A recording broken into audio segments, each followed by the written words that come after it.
बिस्मिल्लाहिर्रहमानिर्रहीम। अस्सलाम वालेकुम। मैं हूँ आसिफ और आप देख रहे हैं आसिफ फूड एंड टेस्ट। तो दोस्तों, आज मैं आपके लिए मटन की शानदार सी रेसिपी लेकर आया हूँ, जिसमें मैं आपको मटन हांडी मसाला की रेसिपी बनाना बताऊँगा। इजी और आसान तरीके से एक्सप्लेन करूँगा, ताकि एक ही बार वीडियो को देखकर आप भी इस मटन हांडी को बनाने के एक्सपर्ट हो जाएं। घर में दावत हो, मेहमान आने हो या कोई भी ख़ास फंक्शन हो, तो आप इस रेसिपी को झटपट से बना के मेहमानों के साथ सर्व करें और इंशाल्लाह मेहमान आपकी तारीफ़ करेंगे। और ख़ास बात यह है कि रेसिपी इंतहाई आसान है। तो आइए शुरू करते हैं। बिस्मिल्लाहिर्रहमानिर्रहीम। सबसे पहले यहाँ पर हमारे पास है 1 kg मटन। इस मटन को हमने अच्छी तरह से वॉश करके इसका पानी ड्रेन कर लिया था और दरमियाने साइज़ की बोटी बनवा ली थी। आप इस रेसिपी को मटन और बीफ दोनों में तैयार कर सकते हैं। मटन को हम मैरिनेट कर लेंगे, जिसके लिए इसमें हम ऐड करेंगे 2 टेबलस्पून जिंजर गार्लिक पेस्ट, जिसमें हमने थोड़ा सा पानी शामिल कर लिया था। साथ ही हम इसमें ऐड करेंगे 1 टीस्पून नमक। नमक आप टेस्ट के मुताबिक एडजस्ट कर लीजिएगा।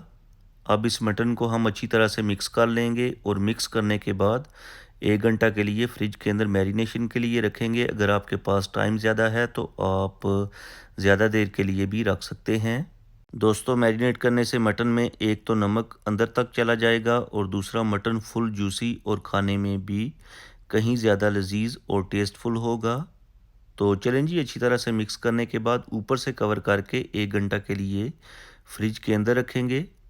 उसके बाद एक लेंगे पैन, जिसमें हम ऐड करेंगे हाफ़ कप कुकिंग ऑयल और जो हमने मैरिनेट करके रखा था मटन 1 घंटा पहले, उसको इसके अंदर ऐड करेंगे।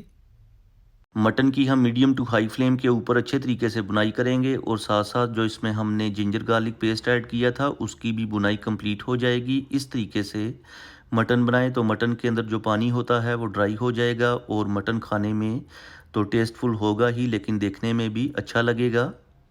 तो तकरीबन हमें 7 से 8 मिनट लगे हैं और गोश्त हमारा अच्छे से बुन चुका है। अब इस टाइम पे आके इसमें हम ऐड करेंगे प्याज का पेस्ट। 2 हमने प्याज लिए थे, जिनका हमने मिक्सी में डाल के पेस्ट तैयार कर लिया था। चाहें तो आप प्याज को बारीक काट के भी ऐड कर लें, लेकिन पेस्ट एक तो जल्दी कुक हो जाएगा, दूसरा प्यारी सी दानेदार ग्रेवी भी तैयार हो जाएगी। अब इस पेस्ट को हम मीडियम टू हाई फ्लेम के ऊपर ऑयल सेपरेट होने तक बुनाई करेंगे। जितनी आप ज़्यादा बुनाई करेंगे उतना ही आपको टेस्ट अच्छा मिलेगा।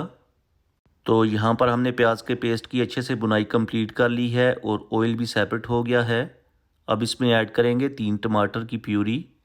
साथ ही हम इसमें ऐड करेंगे 1 teaspoon red chili powder, 1 teaspoon धनिया पाउडर, 1 टीस्पून ज़ीरा powder, 1 teaspoon mix garam masala. Colour के लिए ऐड करेंगे half teaspoon paprika powder. अगर आपके पास नहीं है तो कोई मसला नहीं। 1/4 टीस्पून हल्दी पाउडर।